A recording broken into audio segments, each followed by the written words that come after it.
Selamat pagi pemirsa, apa kabar Anda hari ini? Senang sekali dapat menjumpai Anda dalam berita Papua hari ini. Saya Yuni Rumbarar bersama tim redaksi telah menyiapkan sejumlah berita menarik dan aktual bagi Anda. Berikut 3 berita utama.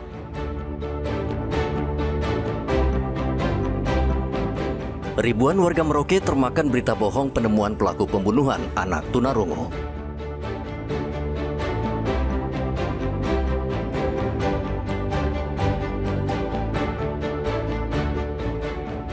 Minyak tanah di Merauke langka, warga harus antre 2 jam untuk mengisi 20 liter minyak tanah.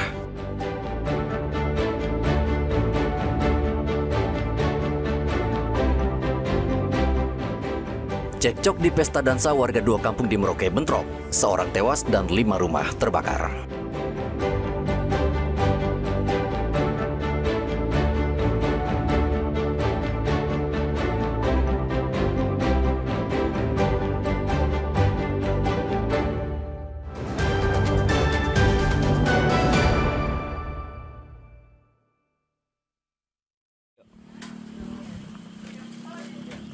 Satuan Tugas Pangan Polres Sarmi mendatangi toko dan retail modern untuk mengecek harga dan ketersediaan beras. Dalam sidak, Satgas Pangan menemukan harga beras, baik jenis SPHP maupun medium, masih jauh di atas harga eceran tertinggi atau HET yang ditetapkan pemerintah. Menurut sejumlah pedagang kepada polisi, harga HET tidak bisa dijalankan pedagang karena biaya distribusi dan ongkos angkut dari Jayapura yang mahal. Dalam rangka menjaga stabilitas harga bahan pokok menjelang akhir tahun, Satgas Pangan Polres Sarmi telah melakukan pengecekan langsung ke sejumlah toko dan retail di wilayah Kabupaten Sarmi. Dari hasil pemantauan, harga beras di pasaran masih tergolong stabil, meskipun terdapat sedikit perbedaan akibat biaya distribusi dari Jayapura yang cukup tinggi. Kami memastikan bahwa stok beras di wilayah Kabupaten Sarmi masih aman dan belum ditemukan adanya praktek penimbunan. Satgas Pangan Polres Sarmi sendiri akan terus melakukan pemantauan rutin untuk mencegah permainan harga serta memastikan kebutuhan masyarakat terpenuhi dengan harga yang wajar. Kami juga mengimbau kepada para pedagang agar tidak menahan stok maupun menaikkan harga di luar ketentuan harga eceran tertinggi. Tidak ada tindakan dari kepolisian soal harga beras yang dijual di luar HET, karena polisi masih akan mengecek biaya distribusi dari gudang ke Kabupaten Sarmi, apakah harganya tinggi atau masih bisa dijangkau oleh pedagang. Satgas Pangan Polres Sarmi juga memantau dan berkoordinasi dengan dinas terkait untuk memastikan stok beras di Sarmi aman, karena untuk masyarakat di Papua, yang penting stok beras tetap tersedia. Arthur dan Riantonai melaporkan dari Sarmi, Papua.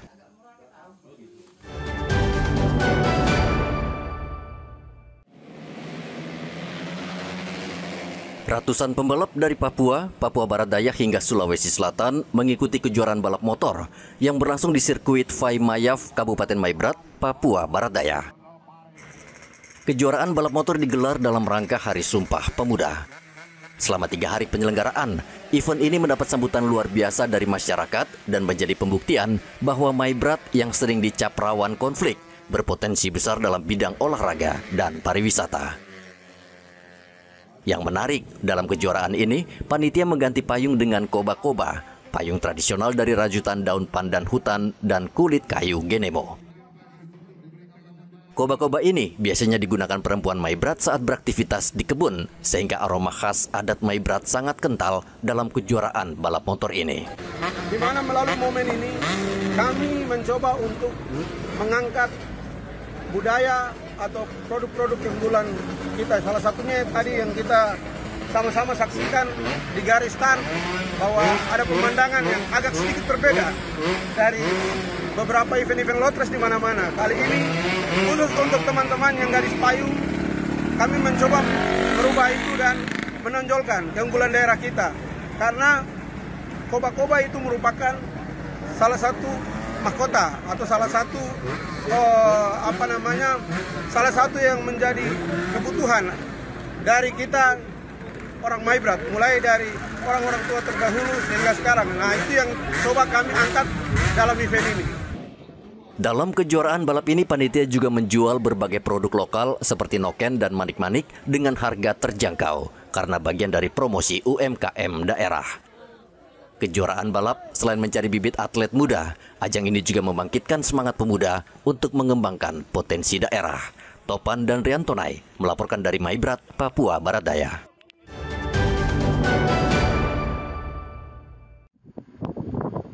Fenomena hujan yang diduga mengandung partikel mikroplastik dilaporkan terjadi di sejumlah daerah di Indonesia. Fenomena ini diduga merupakan dampak dari aktivitas manusia yang menghasilkan sampah plastik dan meningkatkan polusi lingkungan. Menanggapi hal tersebut, pihak BMKG Merauke menyatakan hingga saat ini belum ada hasil penelitian atau pernyataan resmi terkait hujan yang mengandung partikel mikroplastik. Terkait dengan informasi yang beredar mengenai hujan yang mengandung mikroplastik yang berada di wilayah sekitaran Pulau Jawa, untuk wilayah daerah Papua Selatan sendiri saat ini BMKG belum melaksanakan riset tersebut. Saat ini untuk pemantauan curah hujan yang mengandung aerosol ataupun partikel-partikel itu berada di Stasiun Klimatologi Tanah Miring, dan untuk sementara belum ada statement dari kepala. Kami nyatakan belum ada riset mengenai hujan yang mengandung mikroplastik. Pihak BMKG Merauke menegaskan untuk memastikan kandungan mikroplastik dalam hujan diperlukan penelitian khusus dan pengujian laboratorium yang belum dilakukan hingga saat ini. BMKG terus mengimbau warga untuk lebih bijak mengelola sampah plastik agar dampak pencemaran lingkungan tidak semakin meluas. Muhammad Ridwan dan Riantonai melaporkan dari Merauke, Papua Selatan.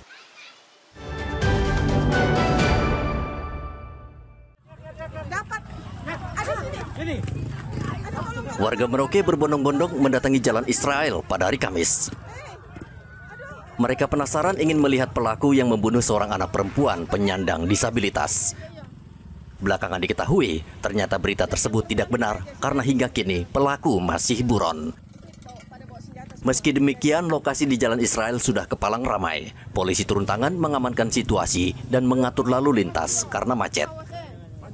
Polisi mengimbau warga untuk tetap tenang dan tidak terprovokasi dengan informasi yang tidak jelas sumbernya. Sekaligus menghimbau kepada masyarakat agar tidak terpengaruh isu-isu atau informasi yang belum jelas kebenarannya. Ya. Yang pasti terkait kejadian dugaan pembunuhan itu, kita sedang tangani secara serius. Ya. Setiap hari kita laksanakan analisa dan evaluasi terhadap perkembangannya, dan kami mohon doa dan dukungan dari masyarakat agar kasus ini bisa terungkap. Namun tidak perlu kemudian kita bersikap reaktif ya terhadap isu-isu yang belum jelas kebenarannya, karena bisa berdampak terhadap kerugian yang lebih besar. Masyarakat akhirnya membubarkan diri dengan tertib setelah mendapat penjelasan polisi. Kematian Julia Rizky Ramadiana alias Kiki menggegerkan masyarakat Merauke. Gadis tunarungu tersebut tewas bersimbah darah. Pelaku menculiknya dari rumah, lalu menghabisi nyawanya tidak jauh dari rumahnya. Hingga kini pelaku masih diburu polisi. Polisi juga sudah memeriksa rekaman CCTV yang di dalamnya diduga pelaku penculikan. Muhammad Ridwan dan Riantonai melaporkan dari Merauke, Papua Selatan.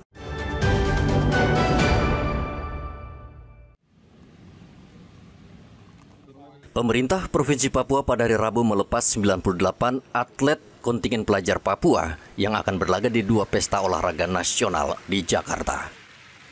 Kedua pesta olahraga tersebut, yakni Pekan Olahraga Pelajar Nasional atau Popnas ke-18 dan Pekan Paralimpik Pelajar Nasional atau PEPAPERNAS ke-11 yang berlangsung 1 hingga 10 November.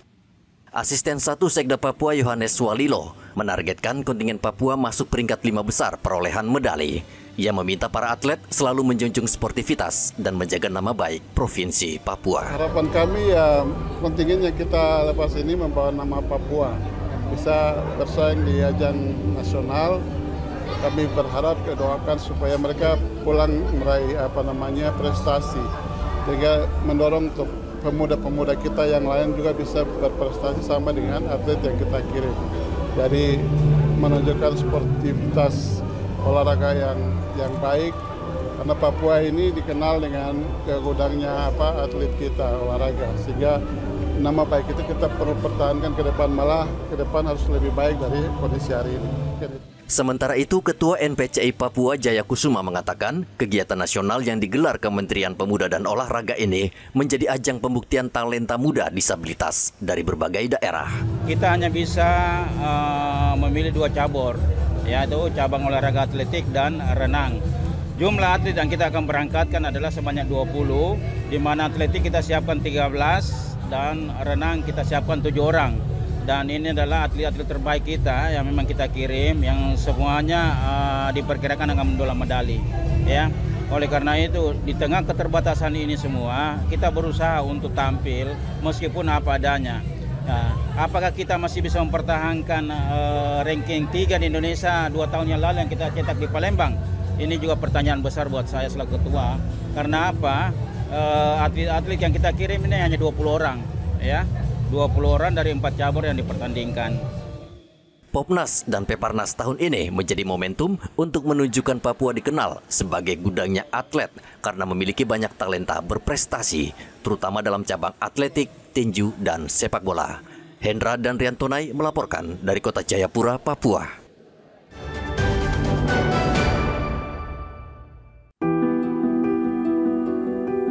Di ujung paling timur Indonesia, tepatnya di kawasan Skou, Distrik Moratami, Kota Jayapura, berdiri sebuah stasiun pengisian bahan bakar umum yang memiliki keunikan tersendiri. SPBU Skou bukan sekadar tempat masyarakat Indonesia membeli bahan bakar, tetapi juga menjadi titik pertemuan 2 bangsa, Indonesia dan Papua Nugini, yang sama-sama menggantungkan kebutuhan energinya di lokasi ini. Sejak resmi beroperasi pada tahun 2022, kehadirannya membawa perubahan besar bagi masyarakat di perbatasan Papua Nugini yang selama ini kesulitan memperoleh bahan bakar minyak. Kini, masyarakat tidak lagi harus menempuh perjalanan jauh menuju pusat Kota Jayapura hanya untuk membeli BBM. Begitu pula bagi warga Papua Nugini di perbatasan. Mereka cukup melintasi area sekitar PLBN untuk mengisi BBM di SPBU Skou. Abraham Nali, salah satu warga Papua Nugini yang rutin datang ke SPBU Skou, mengatakan bahwa keberadaan SPBU ini sangat membantu. Kami suatu bensin lihat sol sudah BBM lo. Papua Nugini dalam batas. Saya minta thank you straight lah pemerintah Indonesia. Oleh lah, lain lo Papua Nugini pasal kami ya, longel lo bolo, Jayapura yang putlah kita thank you straight. Sandi Lomo, warga kampung Skou, mengatakan sebelum ada SPBU Skou, dirinya harus menempuh perjalanan panjang hingga ke Kota Jayapura untuk mendapatkan bahan bakar. Skou 3 kampung khususnya Distrik Moratami. Kami sangat berterima kasih kepada pemerintah Indonesia yang menghadirkan SPBU atau Pertamina di kampung kami. Kami sangat berterima kasih untuk membantu masyarakat untuk kendaraan maupun nelayan, penjual-penjual bensin. Kami sangat berterima kasih untuk menunjang kehidupan kami. Kami sangat berterima kasih untuk pemerintah. Sebelum adanya SPBU ini hadir di sini, mereka ini aktivitasnya selalu isi di kota, sangat jauh. Jadi mengurangi aktivitas mereka. Dengan adanya mereka di sini, kita di sini, mereka malah lebih senang. Dan semenjak SPBU ini dibangun sudah menjalan 3 tahun ini, dari tahun 2022 sampai masuk di 2025 ini kami tidak pernah dapat halangan apa-apa, dan kami dapat dukungan dari kedua pihak negara, baik negara 2 dari PNG dan dari negara Indonesia, terutama di kampung Distrik Moratami. Inisiatif ini juga sejalan dengan nawacita Presiden Prabowo Subianto yang menekankan pentingnya kehadiran negara hingga ke pelosok dan batas terluar negeri. Di Skou, semangat itu terwujud nyata. Energi tak hanya mengalir untuk rakyat Indonesia, tetapi juga menjadi jembatan bagi hubungan baik antar bangsa. SPBU Skou pun kini menjadi simbol kecil dari arti besar kedaulatan energi, bahwa di perbatasan di antara 2 negara, Indonesia hadir menyalakan semangat dan memberi manfaat bagi semua. Arthur dan Riantonai melaporkan dari Kota Jayapura, Papua.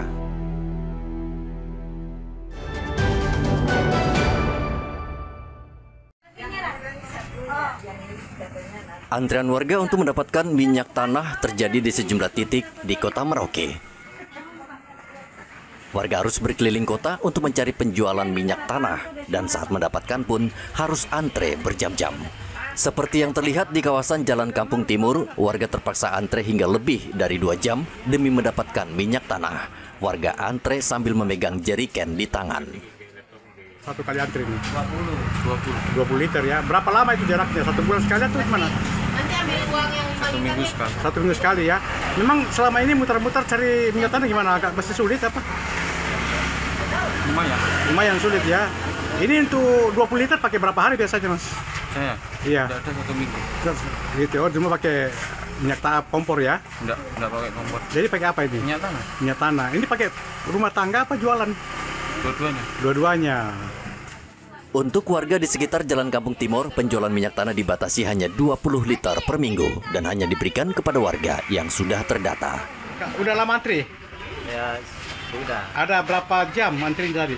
Dari jam 2. Jam 2 sampai dengan sekarang ini mau 3:30 ya. Dapatnya berapa liter ini? 20 liter. Itu dipakai berapa hari, Mas? Ya, biasanya kalau untuk jualan itu paling tidak 3 hari ya. Masih sulit mendapatkan minyak tanah? Udah ya, antri di agen aja. Oh, di agen aja ya. Biasa sekali sebulan berapa kali ngisinya? Dapatnya 1 bulan ya, setiap pengisian kita antri. Oh, antri ya. Warga berharap pemerintah kabupaten dan provinsi mendesak Pertamina sehingga dapat menambah pasokan minyak tanah agar antrean panjang seperti ini tak terulang lagi. Muhammad Ridwan dan Rian Tonai melaporkan dari Merauke, Papua Selatan.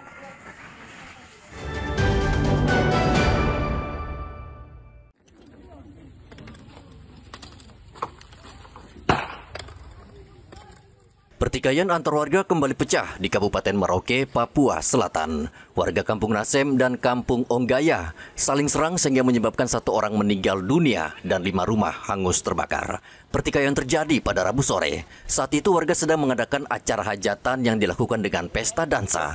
Namun di tengah acara, korban Anselmus didatangi beberapa orang.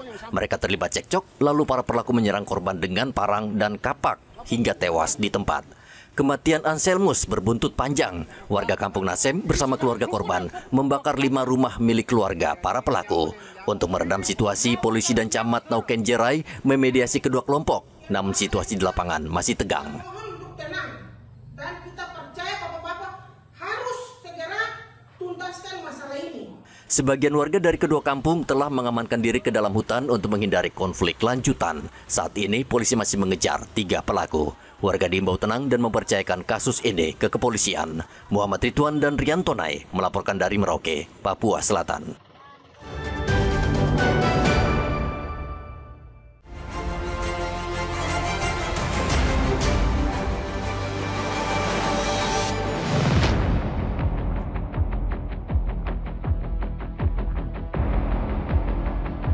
Tim penyidik pidana khusus Kejaksaan Tinggi Papua menetapkan 3 orang tersangka dalam kasus dugaan tindak pidana korupsi anggaran Lembaga Penjamin Mutu Pendidikan Papua tahun 2019 hingga 2021.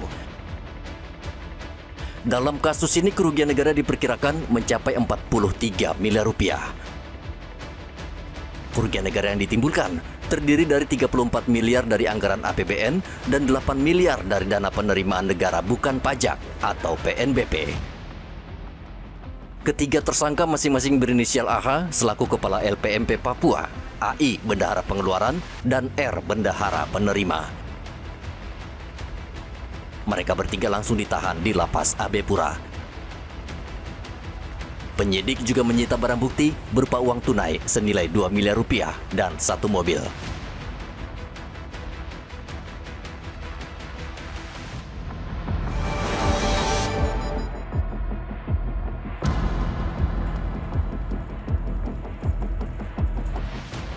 Sebagian warga Merauke kembali harus menelan kekecewaan. Pasalnya nama mereka tidak ada dalam daftar bantuan langsung tunai atau BLT tahun ini. Warga yang tidak ada namanya dalam daftar mengaku sudah datang jauh-jauh dari kampung mereka dan berharap bisa menerima bantuan langsung tunai. Kini mereka hanya gigit jari dan pulang dengan tangan kosong. Warga yang datang ke kantor pos Merauke pada hari Senin mengaku nama mereka tidak ada dalam daftar penerima tahun ini. Padahal sebelumnya mereka menerima bantuan dan terdaftar sebagai penerima BLT.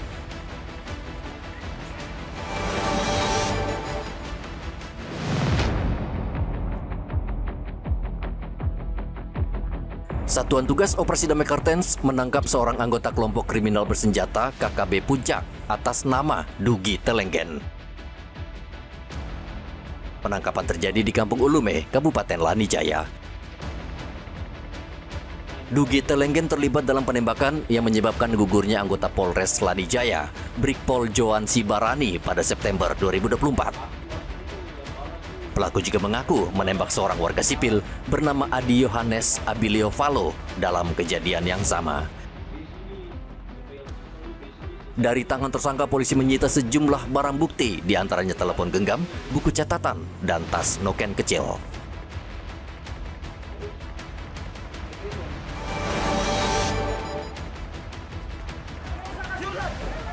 Anggota polisi dari Polres Mambramo Raya diserang sekelompok orang pada Selasa siang di Kampung Burmeso, Distrik Mambramo Tengah, Kabupaten Mambramo Raya, Provinsi Papua.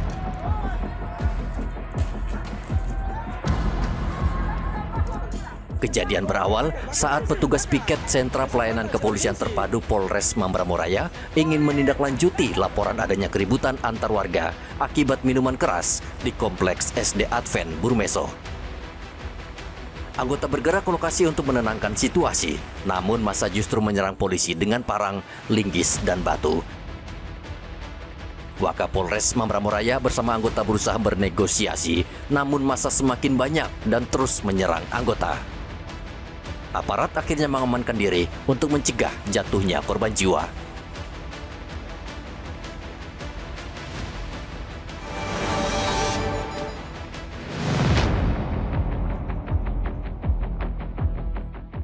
Beginilah kondisi asrama putra SMP Sentra Pendidikan di Jalan SP5 Timika yang terbakar hebat setelah dibakar oleh seorang siswa.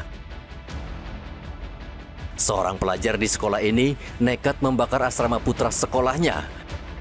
Aksi nekat itu dilakukan akibat emosi setelah handphone miliknya hilang. Kejadian terjadi saat sejumlah siswa masih berada di lingkungan asrama. Dalam waktu singkat, api membesar dan menghanguskan sebagian besar bangunan.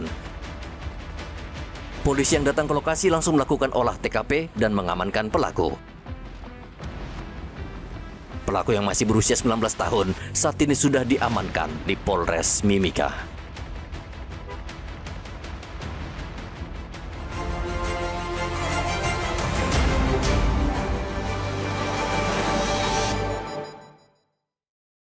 Informasi tadi sekaligus menutup jumpa kita dalam berita Papua hari ini.